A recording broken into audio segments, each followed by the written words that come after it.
వస్తే వెళ్ళి చర్చలు చేశారు. ఇక్కడ చాలా ప్రశ్నలకు సమాధానం లేనటువంటి సమావేశంగా ఈ ఇద్దరి ముఖ్యమంత్రుల సమావేశం మిగిలినట్టుగా అర్థమవుతా ఉన్నది. ఇంతకుముందు కూడా వైఎస్ఆర్ కాంగ్రెస్ పార్టీకి సంబంధించినటువంటి నాయకులు చాలా మంది మాట్లాడారు. ప్రధానంగా ఈ సమావేశం జరగవలసినటువంటి అవసరం ఎందుకు ఏర్పడింది అనే దాని మీద ఒక వివరణ ఇవ్వలేకపోయారు. ఇంకొక అంశం ఏమిటంటే, ఈ సమావేశానికి మన రాష్ట్ర ముఖ్యమంత్రి గారు ఆయన బృందంతో కలిసి వెళ్లే ముందు అనేకమైనటువంటి లీకులు తెలంగాణ ప్రభుత్వం డిమాండ్ చేస్తుంది కొన్ని అంశాలు అనేది అన్ని మీడియా ఛానల్లో విపరీతంగా ప్రచారమైంది. ఇప్పుడు కూడా ప్రచారం అవుతా ఉన్నది. ఈ ప్రచారం అవుతున్నటువంటి అంశాల మీద సమావేశం ముగిసిన తర్వాత తెలంగాణ ఉప ముఖ్యమంత్రి గారు, తెలంగాణ మంత్రులు, ఆంధ్ర రాష్ట్ర మంత్రులు ఒక సమావేశం ఏర్పాటు చేశారు. ఆ సమావేశంలో మీడియా ప్రతినిధులు ఇదే ప్రశ్నలు అడిగితే వాటికి సమాధానం చెప్పుకోకుండా దాటవేశారు. ఇది మరింత అనుమానాలకు తావు చూస్తున్నటువంటి అంశం. అసలు జనరల్గా ఇద్దరు ముఖ్యమంత్రులు మాట్లాడుకున్నారు అంటే ఆ ఇద్దరు ముఖ్యమంత్రులు మీడియా ముందుకు వచ్చి మాట్లాడతారని అందరూ ఎదురు చూశారు. చంద్రబాబు నాయుడు గారు, రేవంత్ రెడ్డి గారు ఉమ్మడి మీటింగ్ జరిగింది కాబట్టి వారిద్దరూ ఉమ్మడిగా మీడియా ముందుకు వచ్చి వివరణ ఇస్తారని అందరూ ఎదురు చూశారు. వాళ్ళు రాలేదు. మంత్రివర్గ సభ్యులు ఇచ్చారు. వారు కూడా ప్రశ్నలకు సమాధానం చెప్పుకోకుండా ఏదో రెండు మాటలు అట్లా మాట్లాడి ముక్తసరిగా మాట్లాడి వెళ్లిపోయినటువంటి సందర్భాలు ఉన్నాయి. ఇది చాలా దురదృష్టకరమైనటువంటి పరిణామంగా వైఎస్ఆర్ కాంగ్రెస్ పార్టీ భావిస్తుంది. రాష్ట్రంలో అనేక మంది కూడా ఇదే విధంగా భావిస్తున్నారనేది మా అభిప్రాయం. ఎందుకనంటే రాష్ట్రం విడిపోయి 10 సంవత్సరాలు పూర్తయింది. ఆంధ్రప్రదేశ్ 2 రాష్ట్రాలుగా విభజన జరిగినప్పుడు ఏపీకి మన రాష్ట్రానికి అనేకమైనటువంటి సమస్యలు అపరిష్కృతంగా మిగిలిపోయాయని, దానివల్ల మనకు తీవ్రమైన నష్టం జరుగుతుందనేటువంటి అభిప్రాయం ఈవెన్ చంద్రబాబు నాయుడు గారు కూడా చాలా సందర్భాల్లో చెప్పారు. రాష్ట్రం విడిపోయినప్పుడు మొదటిగా ముఖ్యమంత్రి అయింది నారా చంద్రబాబు నాయుడు గారు. 5 సంవత్సరాలు ఈ రాష్ట్రాన్ని పరిపాలన చేశారు. 10 సంవత్సరాలు హైదరాబాద్ ఉమ్మడి రాజధానిగా ఉండేటటువంటి వెసులుబాటును ఆ రోజు రాష్ట్ర విభజన జరిగినప్పుడు చట్టంలో పెట్టారు. ఎందుకనంటే రాజధాని లేని రాష్ట్రం కాబట్టి. ఇన్ఫ్రాస్ట్రక్చర్ ఏర్పడిన తర్వాత 10 సంవత్సరాలు ఇన్ఫ్రాస్ట్రక్చర్ పూర్తి చేసుకొని అప్పుడు హైదరాబాద్ నుంచి తరలి వెళ్ళిపోతారు అనేటువంటి భావనతో ఆ ప్రొవిజన్ పెట్టారు. ఆ అవకాశాన్ని మనకిచ్చారు విడిపోయినటువంటి రాష్ట్రంగా. నేను అడుగుతా ఉన్నా, అవకాశాన్ని ఎందుకు ఉపయోగించుకోలేకపోయాం? 5 సంవత్సరాలు ఈ రాష్ట్రాన్ని పరిపాలన చేసినటువంటి నారా చంద్రబాబు నాయుడు గారు అవకాశాన్ని ఉపయోగించుకోకుండా ఎందుకు పారిపోయి వచ్చారు అనేది ఇక్కడ ప్రశ్న అని అడుగుతా ఉన్నా. ఎందుకంటే ఈ సందర్భంలో చెప్పవలసినటువంటి బాధ్యత, గుర్తు చేయవలసిన బాధ్యత మాకుంది. ఎందుకు వచ్చేశారు? ఉమ్మడి రాజధానిని వదిలేసి ఆయన టకటక వచ్చేసాడు. వచ్చేసి ఇక్కడ ఆఫీస్ లేదు. ఆయనే చెప్తున్నాడు చాలా సందర్భాల్లో, బస్సులో ఉండి పరిపాలన చేశాను అని. ఎందుకు బస్సులో ఉండి పరిపాలన చేయవలసిన పరిస్థితి ఎందుకు ఏర్పడింది? రాజధాని ఇక్కడ ఏర్పడినప్పుడు, శాసనసభ కూడా ఏర్పడినప్పుడు, బిల్డింగ్ ఏర్పడినప్పుడు ఎందుకు మీరు వచ్చేశారు? అందరికీ తెలిసినటువంటి సత్యం అది. తప్పు చేసి వచ్చేశారు. మెడబట్టి గెంటేశారు. మీరు భయపడి పారిపోయి వచ్చేశారు. తీరని ద్రోహం చేశారు ఈ ఆంధ్రప్రదేశ్కి మీరు మొదటిగా అనే విషయాన్ని ఈ సందర్భంలో నేను గుర్తు చేస్తున్నాను. 10 సంవత్సరాల పాటు ఉమ్మడి రాజధానిగా ఉండవలసినటువంటి హైదరాబాద్ను వదిలి 9th షెడ్యూల్లోనూ 10th షెడ్యూల్లోనూ ఉన్నటువంటి విభజన చట్టంలో ఉన్నటువంటి ఆస్తులను పంపకం చేసుకోకుండా, బేరసారాలు ఆడుకోకుండా, చర్చలు జరుపుకోకుండా పారిపోయి వచ్చి నూతనంగా ఏర్పడినటువంటి ఆంధ్రప్రదేశ్కి ప్రథమ ద్రోహం చేసిన వ్యక్తి నారా చంద్రబాబు నాయుడు గారు అవునా కాదా ఆలోచన చేయమని మనం చేస్తున్నా. 5 సంవత్సరాలు పరిపాలన చేశారు, ఏం సాధించారు మీరు? అన్ని ఆఫీసులు ఖాళీ చేసి వచ్చేసారు. ఈ ఆఫీసులు మీరు అడగలేదు. అడగకపోగా జీహూజురని సలాం పెట్టేసి వచ్చేసి ఇక్కడ తాత్కాలికమైనటువంటి సెక్రటేరియట్ కట్టారు, తాత్కాలికమైనటువంటి అసెంబ్లీ కట్టారు, తాత్కాలికమైనటువంటి హైకోర్టు కట్టారు. ఎందుకు తాత్కాలికంగా కట్టాలి? 10 సంవత్సరాలు నీకు టైం ఉంటే. ఎందుకంటే వెళ్ళపోతే ఊరుకోము, మిమ్మల్ని కేసులో పెట్టేస్తాము అని వాళ్ళంటే భయపడి, తప్పు చేసి భయపడి పారిపోయి ఆంధ్రప్రదేశ్కి అన్యాయం చేసినటువంటి నారా చంద్రబాబు నాయుడు గారు మళ్ళా ముఖ్యమంత్రి అయ్యారు. కారణాలు ఏమైనప్పటికీ ప్రమాణ స్వీకారం చేశారు, మరొక అన్యాయం చేయడానికి ప్రయత్నం చేస్తున్నారు. ఇవాళ నేను అడుగుతా ఉన్నా, ఎస్ 2 రాష్ట్రాలు విడిపోయాయి, కొన్ని సమస్యలు ఉన్నాయి అపరిష్కృతంగా, చర్చల ద్వారా ఆ సమస్యల్ని పరిష్కరించుకోవాలి, వండర్ఫుల్. లేదా కేంద్ర ప్రభుత్వం మధ్యవర్తిత్వం ద్వారా పరిష్కరించుకోవాలి, నెంబర్ 2. నెంబర్ 3 న్యాయస్థానాల ద్వారా పరిష్కరించుకోవాలి. ఇవాళ ఎన్ని వివాదాలు ఉన్నాయి మనకి? ఎస్ ఉన్నాయి. 9-10 షెడ్యూల్లో ఉన్నటువంటి బిల్డింగులు, ఆస్తులు మనకు రావాల్సినవి ఉన్నాయి. 7,000 కోట్ల రూపాయలు విద్యుత్ బకాయిలు మనకు రావాలి. దాన్ని అడగటం జరిగింది. వాళ్ళు ఇవ్వకపోతే కేంద్ర ప్రభుత్వాన్ని ఆశ్రయించడం జరిగింది. కేంద్ర ప్రభుత్వం ఆదేశించింది, ఆదేశించిన తెలంగాణ ఇవ్వలేదు, న్యాయస్థానాల్లో ఉంది వాళ్ళ. దాని గురించి ఏమన్నా మాట్లాడారా మీరు? మాట్లాడలేదే. మాట్లాడినట్టు ఎక్కడ అనిపించడం లేదే. అది పోగా చిత్రమైన విషయం ఏంటంటే, శ్రీశైలం, నాగార్జున సాగర్ ఈ 2 ఉమ్మడి ప్రాజెక్టులు సరిహద్దులో ఉన్నాయి. వారికి మనకి సరిహద్దులో ఉన్నాయి కాబట్టి ఉమ్మడి ప్రాజెక్టులు. వాటిలో అనేక ఇష్యూస్ ఉన్నాయి. వాటి గురించి మాట్లాడారా? ఇవాళ పోతిరెడ్డిపాడుకు సంబంధించి నేను అడుగుతా ఉన్నా, రాయలసీమకు నీళ్లు వెళ్ళాలంటే 881 ఫీట్స్ లెవెల్లో ఉంటే తప్ప నీళ్లు వెళ్ళవు. అక్కడ దాకా రాణిస్తున్నారా తెలంగాణ వాళ్ళు? విద్యుత్ కోసం వదిలేస్తున్నారు అక్కడ దాకా రాకోకుండా. దీనివల్ల రాయలసీమ నష్టపోతుంది. ఈ సమస్య గురించి మీరేమన్నా మాట్లాడారా? మాట్లాడాల. లేదు. నాగార్జున సాగర్ నేను మనవి చేస్తున్నా, నాగార్జున సాగర్లో రైట్ కెనాల్కి నీళ్లు మనం ఇవ్వాలి అంటే తెలంగాణ పర్మిషన్ కావాలి. తాళాలు వాళ్ళ దగ్గర ఉన్నాయి, వాళ్ళ స్వాధీనంలో ఉంది. 50-50గా ఉండవలసింది మన ఏరియాని కూడా వాళ్ళ స్వాధీనంలోకి వెళ్ళింది. ఎందువల్ల వెళ్ళింది? మీ అసమర్థత వల్ల వెళ్ళింది.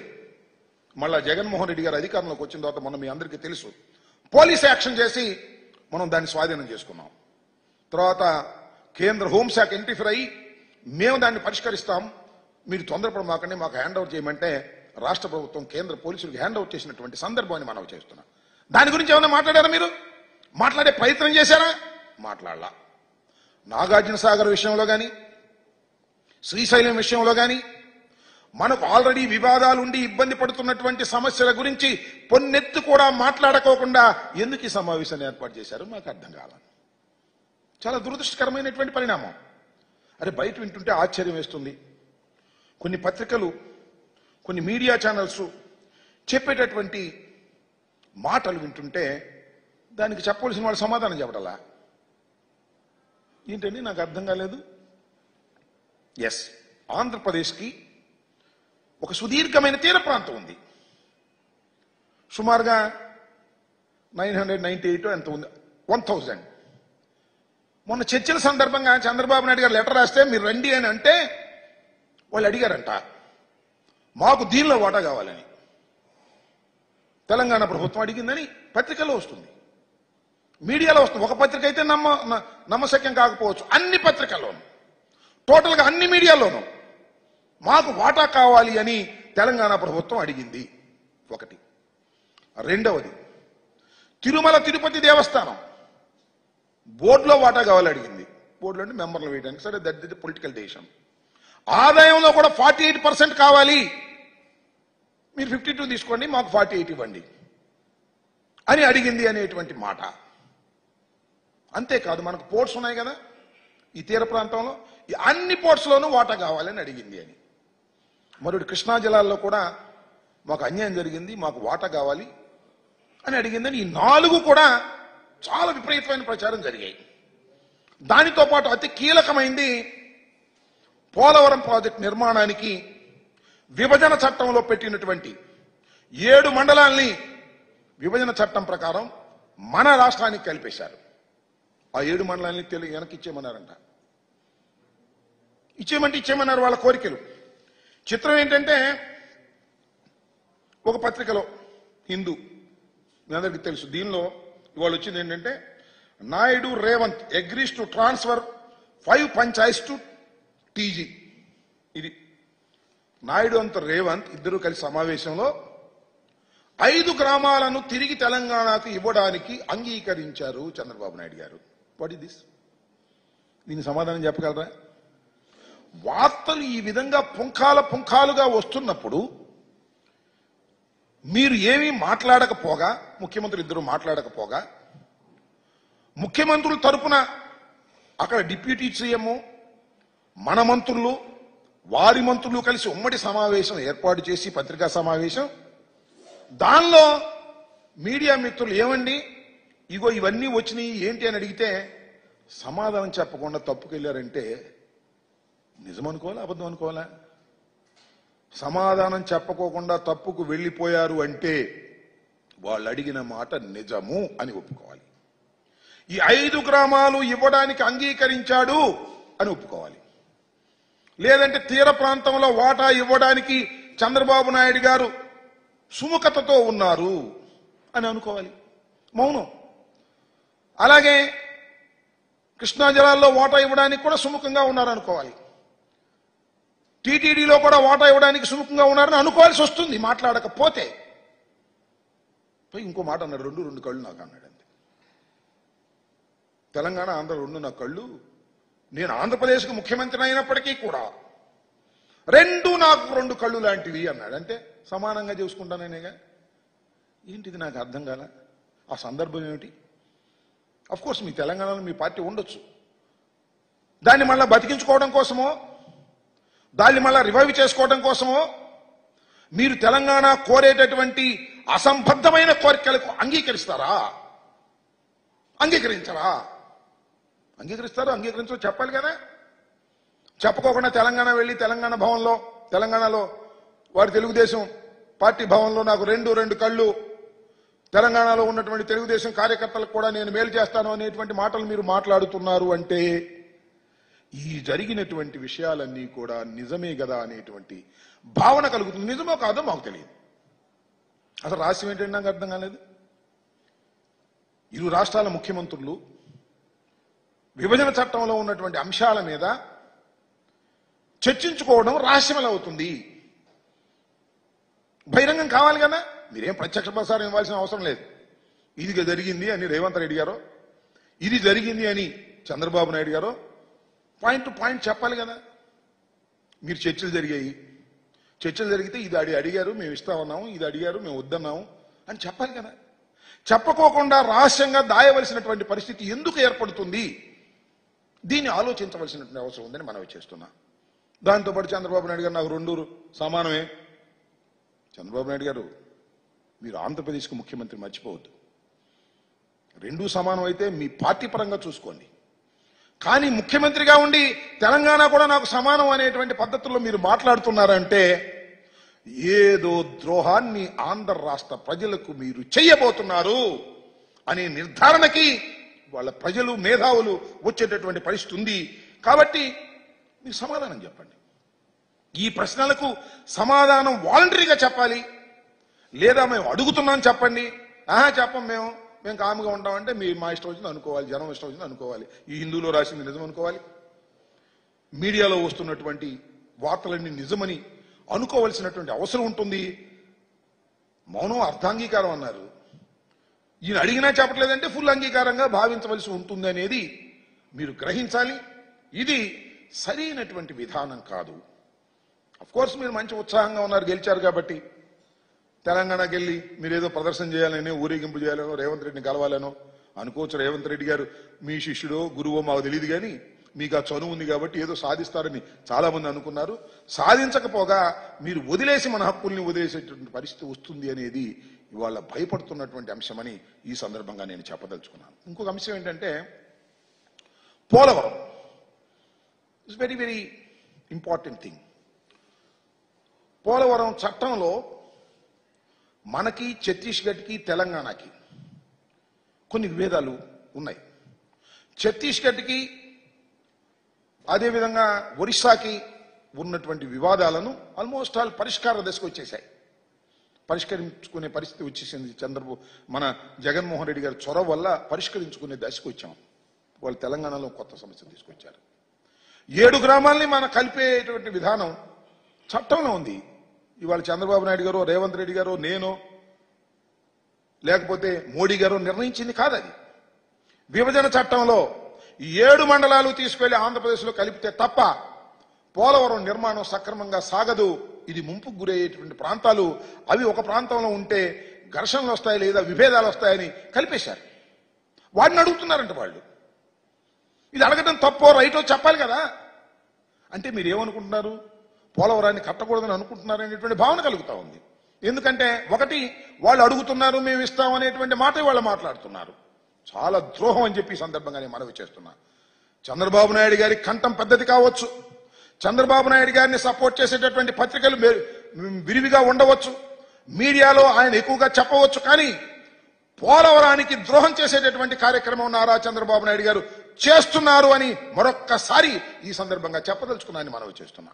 7 మండలాల్లో కొన్ని గ్రామాలను తీసుకువెళ్ళట్టు కలిపేటటువంటి ప్రయత్నం చేసేటటువంటి ఒక దారుణమైన నిర్ణయానికి ఇవాళ చంద్రబాబు నాయుడు గారు రావడం అనేది చాలా దురదృష్టకరం.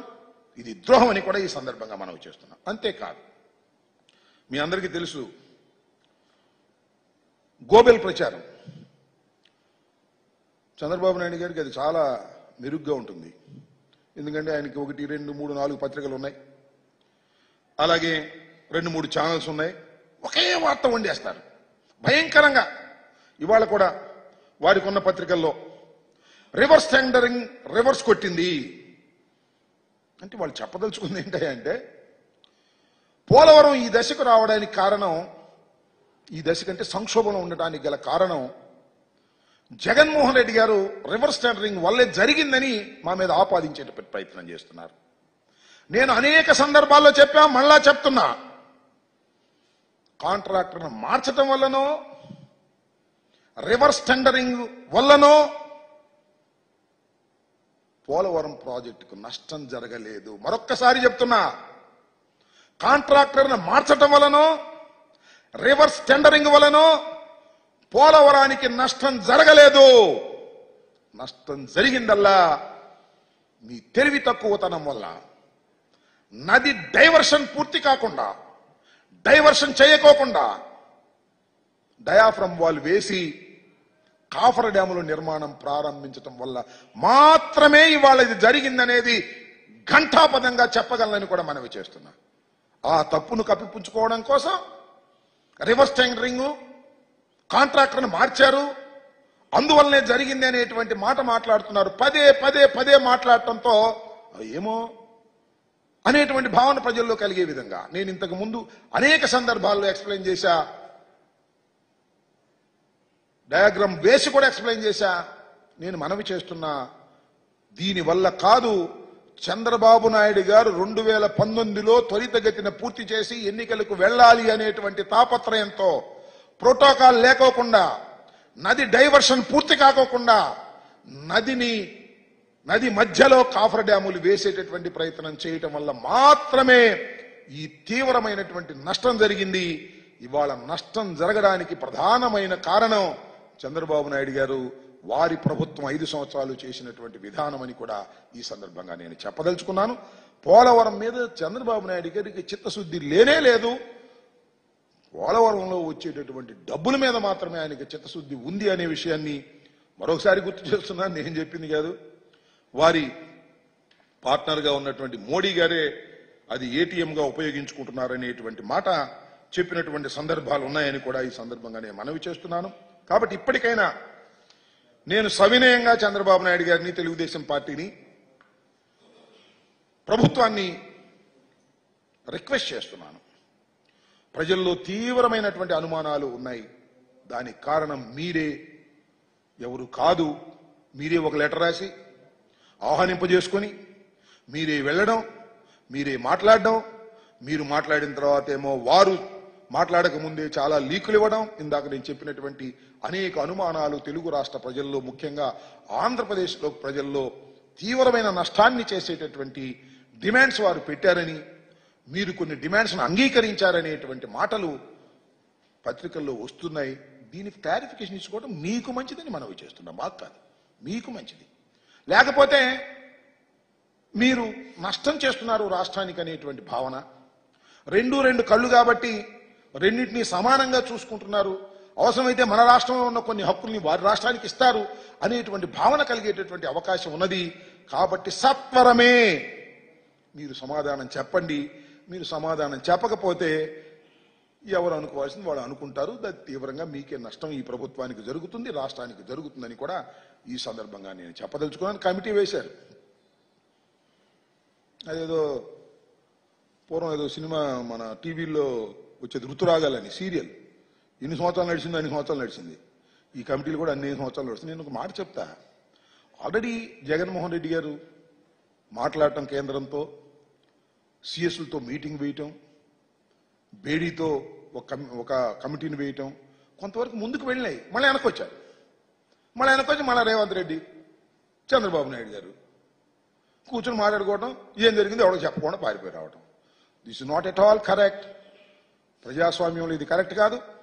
ఒక ముఖ్యమంత్రిగా మీరు చేస్తున్నది కూడా కరెక్ట్ కాదనే విషయాన్ని దయచేసి అర్థం చేసుకోండి. నేను మనవి చేస్తున్నా, ఎమ్మటే క్లారిఫికేషన్ ఇవ్వడం మీకు మంచిది, ప్రజలకు మంచిది. లేదు మా ఇష్టం, మాకు సాగుతుంది, మేము చెప్పాల్సిన అవసరం లేదు, అవసరమైతే తిరుపతి గుడిలో కూడా ఇచ్చేసేస్తాం, దైవాన్ని కూడా ఇచ్చేస్తాం, లేదా తీర ప్రాంతంలో కూడా ఇస్తాం, మాకు రెండు కళ్ళు, మా రెండు సమానమే, మా తెలుగుదేశం పార్టీ కూడా అక్కడ ఉంది కాబట్టి రాబోయే కాలంలో తెలుగుదేశం బాగా పెరగాలంటే మనం కొంత ఇస్తామంటే ఉపయోగం జరిగిద్దని పిచ్చి ఆలోచనలు చేశారా? ఎక్కడైనా పోతారు. అది ఆలోచించుకోమని ఈ సందర్భంగా నేను చెప్పదలుచుకున్నాను.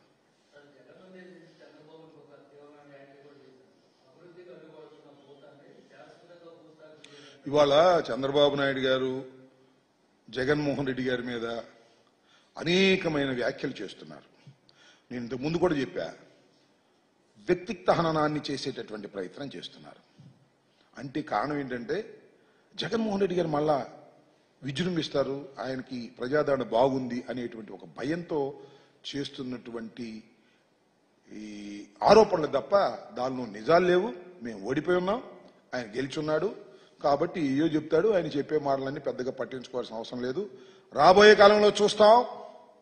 ఇచ్చినటువంటి వాగ్దానాలను నెరవేర్చకపోతే సామాన్యుడు గొంతుకై జగన్మోహన్ రెడ్డి గారు విజృంభిస్తారనే విషయాన్ని కూడా నేను మనవి చేస్తున్నా. మీరు చేసిన ప్రతి వాగ్దానాన్ని నిలబెట్టుకున్న రోజునే మీరు మీ పార్టీ మనుగడ సాధిస్తుంది, లేకపోతే మనుగడ సాధించదు. ఇది వాస్తవ రూపం, ఇది రాబోయే కాలం అని చెప్తున్నా.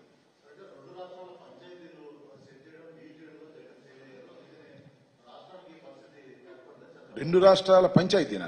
ఏం పంచాయతీ ఉంది? చాలా పంచాయతీలు ఉన్నాయి. డీల్ చేయటంలో అట్ట అనుకుంటే ఇంకోటి కూడా అనుకోవచ్చు కదా. చంద్రబాబు నాయుడు గారు 5 సంవత్సరాల్లో డీల్ చేయడంలో ఫెయిల్ అయితేనే కదా మళ్ళీ జగన్మోహన్ రెడ్డి గారి దగ్గరికి వచ్చింది. సో ఇది ఏం జరిగిద్దంటే, నేను ఒకటి చాలా స్పష్టంగా చెప్పదలుచుకున్నా. కొన్ని విషయాలు ఖచ్చితంగా చాలా సీనియర్ అడ్మినిస్ట్రేటర్, చాలా అనుభవం ఉన్న వ్యక్తి, కేంద్రంలో చక్రం తిప్పినటువంటి వ్యక్తి, భారతదేశంలోని సీనియర్ పొలిటీషియన్ అయినటువంటి నారా చంద్రబాబు నాయుడు గారు, ఇవన్నీ ఆయన చెప్పుకుని నేనేం చెప్పేవి కాదు, అట్టర్ ఫెయిల్యూర్ వలన ఈ సమస్య వచ్చిందని మనవి చేస్తున్నాం. చూడండి మీరు ఒకసారి, విభజన చట్టంలో ఉన్నటువంటి అంశాలు, ప్రత్యేక హోదా హామీ. ఎందుకు ప్రత్యేక హోదా వదిలేశావు ఆ రోజున? ఎందుకు ప్రత్యేక ప్యాకేజీకి వచ్చావు? ఇవాళ ఎందుకు అడగడం లేదు ప్రత్యేక హోదా? చెప్పండి. ప్రత్యేక హోదా గురించి నువ్వు నల్ల షర్ట్లు వేసుకుని శాసనసభలో నువ్వు అక్కడ గందరగోళం చేశావు కదా నువ్వు అధికారంలో ఉన్నప్పుడు.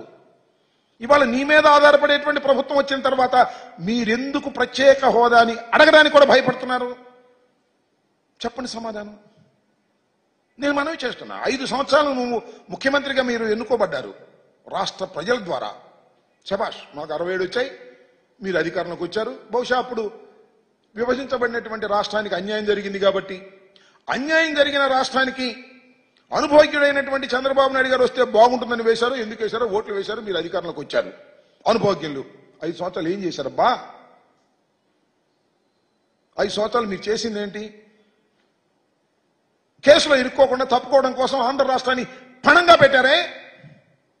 9-10 షెడ్యూల్లో ఉన్నటువంటి ఆస్తుల పంపకం జరగకోకుండానే, ఇక్కడ శాసనసభను ఏర్పాటు చేసుకోకుండానే, ఇక్కడ ఆల్టర్నేటివ్ ఇన్ఫ్రాస్ట్రక్చర్ రాకముందే 10 సంవత్సరాలు అవకాశం ఉన్నా కూడా పారిపోయి వచ్చారు అంటే భయపడి కాదని అడుగుతా ఉన్నా, చెప్పమని అడుగుతా ఉన్నా. చంద్రబాబు నాయుడు గారు ఇన్ని ద్రోహాలు చేసి, సరే వాళ్ళు చెప్తున్నాడు ఆయన గెలిచాడు కాబట్టి రకరాలు ఎన్నో ద్రోహాలు విడిపోయిన రాష్ట్రానికి చేసినటువంటి వ్యక్తి నారా చంద్రబాబు నాయుడు గారు. అనాలంటే ఆయనకి పెద్ద కంఠం, 5-6 ఛానల్స్ అన్నీ చూపిస్తాయి. జగన్మోహన్ రెడ్డి గారు దుర్మార్గుడు, జగన్మోహన్ రెడ్డి గారు దెయ్యం, ఇలాంటి పిచ్చి మాటలన్నీ మాట్లాడే కార్యక్రమం చేస్తున్నాడు తప్ప, మీరు ఆంధ్ర రాష్ట్రానికి ద్రోహం చేసింది, విడిపోయినటువంటి రాష్ట్రానికి 2 సార్లు ద్రోహం చేస్తున్నారు. ఇవాళ కూడా మీకు ద్రోహం అయింది. ఈ మీటింగే పెద్ద ద్రోహం. ఈ మీటింగ్ వల్ల కొత్త డిమాండ్స్ వచ్చాయి. వాళ్ళకి కొత్త డిమాండ్స్ పెడుతున్నారే, తిరుమల తిరుపతి దేవస్థానంలో వాటా కావాలని, అలాగే పోర్ట్స్లో వాటా కావాలని, ఎప్పుడో విభజన చట్టం ప్రకారం వచ్చేసినటువంటి 7 గ్రామాలు వెనక్కి రావాలని, 7 మండలాలు వెనక్కి రావాలని కొత్త డిమాండ్స్కి ఆస్కారం ఇచ్చారా మీరు? ఏమిటిది? What is this? ఏం చేస్తున్నారు మీరు? ఈ రాష్ట్రానికి న్యాయం చేస్తున్నారా, అన్యాయం చేస్తున్నారా? సో ఎన్నైనా జగన్మోహన్ రెడ్డి గారిని అనేటువంటి కార్యక్రమంలో చంద్రబాబు నాయుడు గారు ఉన్నాడు. చంద్రబాబు నాయుడు గారి ద్రోహం వల్లనే ఈ రాష్ట్రానికి విభజన చట్టం ప్రకారం రావాల్సినటువంటి రాయితీలు రాకోకుండా పోయాయనే విషయాన్ని దయచేసి గమనించాలని కూడా మనం చేస్తున్నాం.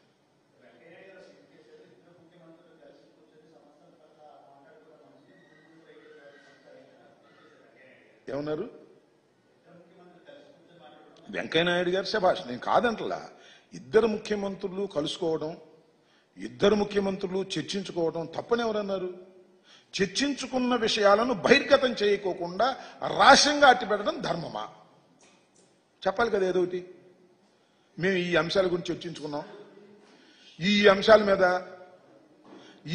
మీద మేము ఏకాభిప్రాయానికి వచ్చాం, ఈ అంశాలు ఏకాభిప్రాయం రాకపోవడం వల్ల కమిటీ వేశాం అని చెప్పాలి కదా. ఎందుకు చెప్పడం లేదు? ఎందుకు దాస్తున్నారు? రహస్య మీటింగా? మీ వ్యక్తిగత ఏజెండాలు ఏమైనా మాట్లాడుకున్నారా ఏంటి? మరి కారణం చెప్పాలిగా. డిస్క్లోజ్ ఇట్ అని అడుగుతా ఉన్నా. శభాష్, 2 ముఖ్యమంత్రులు రేవంత్ రెడ్డి గారు మన అలాగే చంద్రబాబు నాయుడు గారు కలుసుకోవడం, చర్చించుకోవడం శభాష్, మాకేం అభ్యంతరం లేదు. ఏం చర్చించుకున్నారు చెప్పాలి కదా. చెప్పడం లేదంటే అది పవిత్రమైనటువంటి సమావేశం ఎలా అవుతుంది అనేది నా పాయింట్. వెంకయ్యనాయుడు గారు చెప్పినట్టుగా నేను I'm also accepting, everybody accepting. 2 రాష్ట్రాలు పక్కపక్కన ఉన్న రాష్ట్రాలు కూర్చుని మాట్లాడుకుంటే తప్పే ఉంది? ఏం తప్పలేదు. ముఖ్యమంత్రుల హోదాలో మాట్లాడుకోవాలి, సమస్యలు పరిష్కరించుకోవాలి, తప్పలేదు. కానీ మళ్ళీ వెనక్కి వచ్చేసారే, మళ్ళీ చర్చలు మొదలుకు వచ్చినాయే. కొన్ని కోర్టుల్లో ఉన్నాయి అంశాలు, కొన్ని షీలాబేడి కమిటీ వేశారే, ఇంత పురోగతి సాధించామే. మీకు ఇంకో విషయం చెప్తున్నా, పోలవరం విషయంలో ఛత్తీస్గఢ్ అలాగే ఒరిస్సాకి ఉన్నటువంటి ఇష్యూస్ని వీఆర్ సెటిలింగ్ అవుట్. నేను ఇంకోటి కూడా మనం చేస్తున్నా. ఈవెన్ సిడబ్ల్యూసి కోర్టులో, సెంట్రల్ వాటర్ కమిషన్ కోర్టులో అఫిడవిట్ ఇచ్చింది. ఏమని? పోలవరం వల్ల ఒరిస్సాకి ఛత్తీస్గఢ్కి ముప్పు రాదు అని క్లియర్గా ఇచ్చేశారు. అట్ ది సేమ్ టైం ఇంకోటి కూడా అడుగుతా ఉన్నా, మీకు గుర్తుందా లేదా?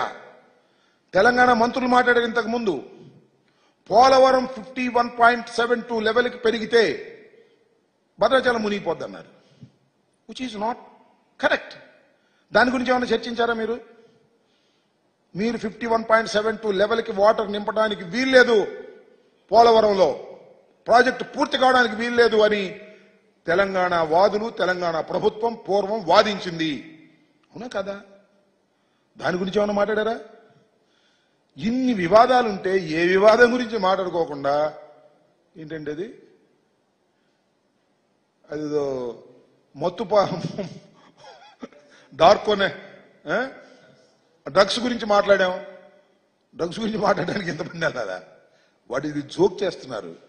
డ్రగ్స్ గురించి మాట్లాడడానికి ఇంతమంది వెళ్ళాలా, అక్కడ మాట్లాడాలా, ఏంటిది నాకు అర్థం కాల.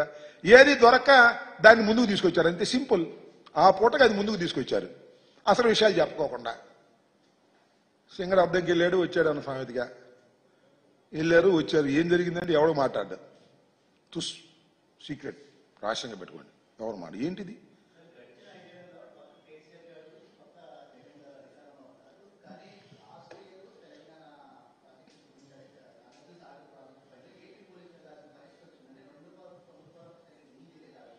నో నో నో ఇక్కడ అక్కడ మీకు మనవి చేస్తున్నా, నాగార్జున సాగర్లో రైట్ కెనాల్కి అంటే మన వైపుకి నీళ్లు వదలాలి అంటే ఏం చేయాలంటే ప్రొసీజరు, ఇంతకుముందు ఉన్న ప్రొసీజరు. తెలంగాణ వాళ్ళ దగ్గర తాళాలు ఉంటాయి, మనం తెలంగాణ వాళ్ళని అడగాలి, తెలంగాణ వాళ్ళు వచ్చి తాళాలు తీయాలి. తాళాలు తీస్తే అప్పుడు రైట్ కెనాల్కి నీళ్లు వదులుతాం. అంటే మన భాగంలో ఉన్నటువంటి మన రైట్ కెనాల్కి నీళ్లు వదలాలి అంటే వాళ్ళు పర్మిషన్ ఇవ్వాలి. వాళ్ళ వైపు ఉన్న కెనాల్కి నీళ్లు ఇవ్వాలంటే మన పర్మిషన్ అవసరంలా. ఇది అక్కడ ఉన్న ఒరిజినల్ సిచ్యుయేషన్. అంటే మీరు ఒకటే గుర్తుపెట్టుకోండి, నాగార్జున సాగర్లో సగభాగం మనది, సగభాగం వాళ్ళది, మధ్య గీస్తే. దాన్ని అలా ఉన్నదాన్ని అలాగే ఉంది. ఎందువల్ల ఉంది?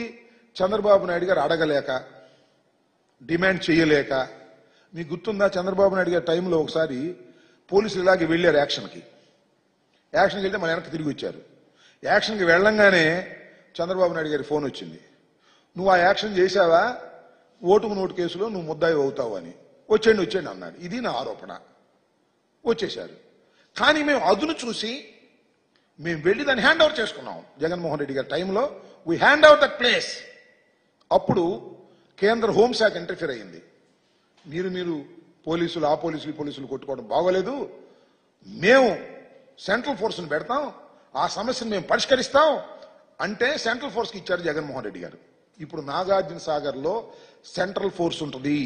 అంతకు ముందు తెలంగాణ ఫోర్స్ ఉండేది మన వైపున కూడా, ఇప్పుడు సెంట్రల్ ఫోర్స్ వచ్చింది. దానికి కారణం జగన్మోహన్ రెడ్డి గారు. ఇవాళ మనకి తాళాలు కావాలి అంటే తెలంగాణ అవసరం లేదు, అడగాల్సిన అవసరం లేదు, సెంట్రల్ గవర్నమెంట్ అడిగి తాళాలు తీసుకుంటాం. ఇది మధ్యవర్తి. ఇది ఇంకా సమస్య పరిష్కారం కాలేదు. ఈ సమస్య ఏమైనా డిస్కస్ చేశామా పరిష్కారానికి? అది లేదు. ఏం చేశామంటే ఏమి లేదు. డ్రగ్స్ గురించి మాట్లాడాం. డ్రగ్స్ గురించి మాట్లాడడానికి ఇంతమంది ఎందుకు వెళ్ళాలి ప్రగతి భవన్కి, ఎందుకు భోజనం చేయాలి, అక్కడ గందరగోళం చేయాలి, ఇద్దరు ముఖ్యమంత్రులు మాట్లాడుకోవాలి, ఏంది అంత పెద్ద సమస్య ఇది? So they are playing a drama. ఏదో ఉంది, ఎక్కడో ఏదో ఉంది అనేటువంటి భావన కలుగుతున్న మాట వాస్తవం. దీనికి మరొక్కసారి నేను రిక్వెస్ట్ చేస్తున్నాను, తక్షణమే సమాధానం చెప్పండి. చెప్పకపోతే మీరు అనుభవిస్తారని కూడా ఈ సందర్భంగా చెప్పదలుచుకున్నాను.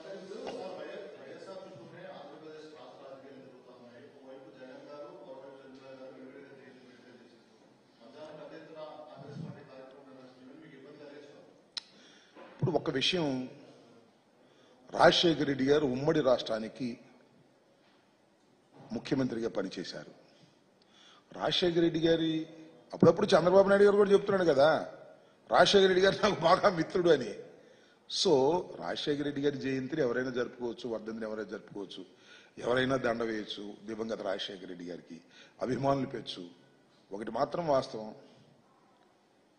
రాజశేఖర రెడ్డి గారి మరణం తర్వాత రాజశేఖర రెడ్డి గారి చితి మంటల నుంచి ఏర్పడినటువంటి రాజకీయ పార్టీ, అనివార్యమైన పరిస్థితిలో ఏర్పడినటువంటి రాజకీయ పార్టీ వైఎస్ఆర్ కాంగ్రెస్ పార్టీ.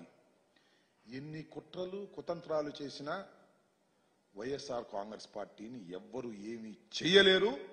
ఇది మాత్రం చెప్పదలుచుకున్నా. ఓకే,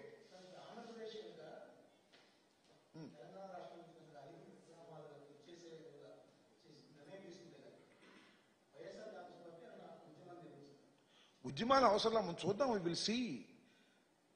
5 గ్రామాలని నేను ఇంకోటి చెప్తున్నా, 5 గ్రామాలని కానీ 7 మండలాలను కానీ విభజన చట్టంలో ఉన్నటువంటి అంశాలు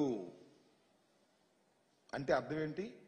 విభజన చట్టాన్ని మళ్ళా సవరించాలి. ఇది చంద్రబాబు నాయుడు గారికి తెలుసు, మీకన్నా నాకన్నా ఎక్కువ. విభజన చట్టాన్ని మళ్ళా సవరించే పరిస్థితులు తీసుకురాగలుగుతాడా చంద్రబాబు నాయుడు గారు? ఆలోచించుకోవాలి. ఇవన్నీ కూడా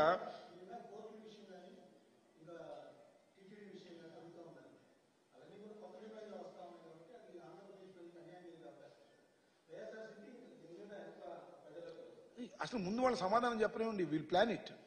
ఒకటి మాత్రం వాస్తవం, 7 మండలాల నుంచి ఏ మాత్రం అటు పంపించినా, ముప్పు గ్రామాలు అవన్నీ కూడా ముప్పుకు గురై పంపించినా డిస్ప్యూట్ విల్ రైజ్. పోలవరం ముందుకు వెళ్ళదు. ఇప్పటికే ఒరిస్సా, ఛత్తీస్గఢ్తో మనం ఇబ్బంది పడుతున్నాం.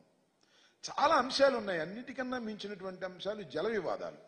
పోలవరం వివాదం ఉంది. ఎందుకంటే 51.72కి వెళ్తే మా భద్రాచలం మునిగిపోద్ది అనేటువంటి మాటలు మాట్లాడుతున్నారు వాళ్ళు, విచ్ ఇస్ నాట్ కరెక్ట్. అలాగే తెలంగాణకు మన శ్రీశైలానికి సంబంధించి ఇష్యూ ఉంది. పోతిరెడ్డిపాడుకు నీళ్లు వెళ్ళకోకుండా వాళ్ళు జల విద్యుత్తుకు వదిలేస్తున్నారు. అవసరం లేకపోతే జల విద్యుత్తుకు వదిలేస్తున్నారు. వాళ్ళకి విద్యుత్ సరఫరా కోసం లెవెల్ రానియట్లేదు. ఇలాంటి చాలా ఇష్యూస్ ఉన్నాయి. మ్యూచువల్గా సెటిల్ చేసుకోవాల్సిన అంశాలు ఉన్నాయి.